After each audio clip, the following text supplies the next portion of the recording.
Sud Sénégal Info, la chaîne absolument indispensable.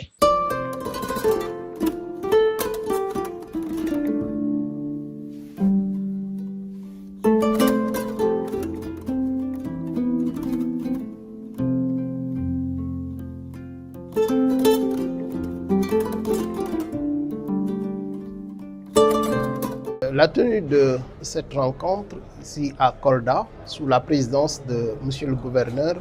région, s'inscrit dans une tournée nationale que le ministre de l'Intérieur et de la Sécurité publique a demandé au directeur de l'administration territoriale, de l'administration générale, pour sensibiliser les organisations à but non lucratif sur les cadres légaux qui les régissent, mais aussi leur présenter une plateforme qui permet de cartographier les ONG, les associations et les fondations, et aussi les préparer à l'évaluation mutuelle que le Sénégal va subir dans le cadre de la lutte contre le blanchiment de capitaux et le financement du terrorisme. Ce sera un creuset d'échange avec les acteurs locaux et les autorités administratives pour prendre en charge leurs préoccupations dans le cadre de la mise en œuvre des actions d'investissement que ces organisations font dans la région de Kolda. Parce que vous le savez tous, les ONG, surtout associations et fondations, accompagnent l'État dans la mise en œuvre de ses politiques publiques. Mais ces interventions sont encadrées par des textes. Alors il était bon de venir partager, renforcer les capacités de ces responsables pour que les textes soient respectés, mais aussi pour que leurs interventions s'inscrivent dans la vision des autorités, dans la stratégie de développement 2025-2029, parce que ces interventions complètent les politiques publiques de l'État, donc doivent être en cohérence avec les politiques publiques qui sont mises en œuvre au niveau des terroirs. Donc c'est pourquoi nous sommes venus. J'en profite et pour terminer, remercier le gouverneur de la région de Kolda pour l'accueil et la très bonne organisation de cet atelier. Remercier aussi toutes les autorités administratives qui sont présentes, mais surtout tous les responsables d'organisations qui participent à cet atelier. Nous sommes très contents de leur présence massive. Remercier les partenaires qui nous accompagnent, la plateforme des acteurs non étatiques qui nous accompagne techniquement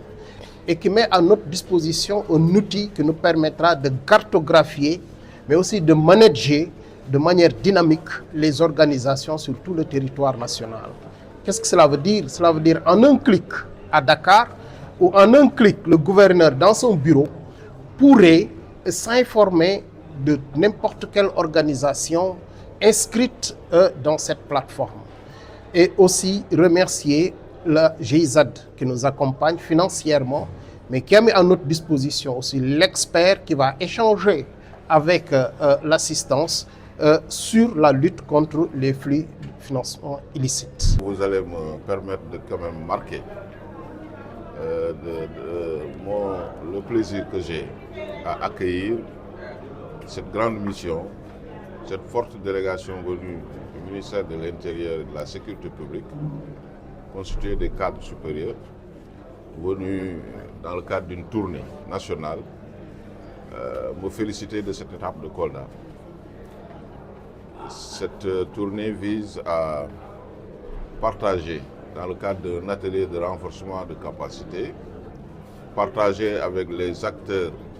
des associations, les acteurs des organisations non gouvernementales et des fondations, leur rappeler le cadre légal, réglementaire qui encadre, qui régit les interventions de ces associations-là à but non lucratif, mais également des organisations non gouvernementales. Leur rappeler le cadre réglementaire, mais également les renforcer dans leur capacité de gestion interne, renforcer leur capacité pour les mettre à l'abri de certains fléaux qui sont en train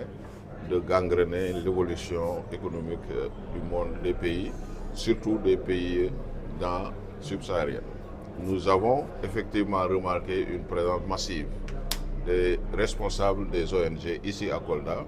Cela témoigne de la vitalité, cela témoigne mais également de cet apport décisif de ces partenaires traditionnels de l'État dans la prise en charge de l'amélioration des conditions de vie de nos populations. C'est l'occasion pour moi de les remercier au nom de l'État du Sénégal, mais également de magnifier leur contribution décisive dans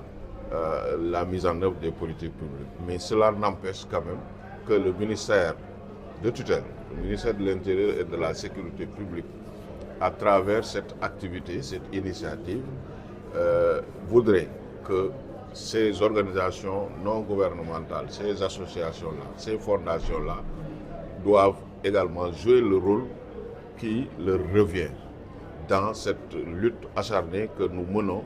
contre les flux financiers illicites. Vous le savez, nos plus hautes autorités ont fait de la transparence, de la gouvernance transparente, de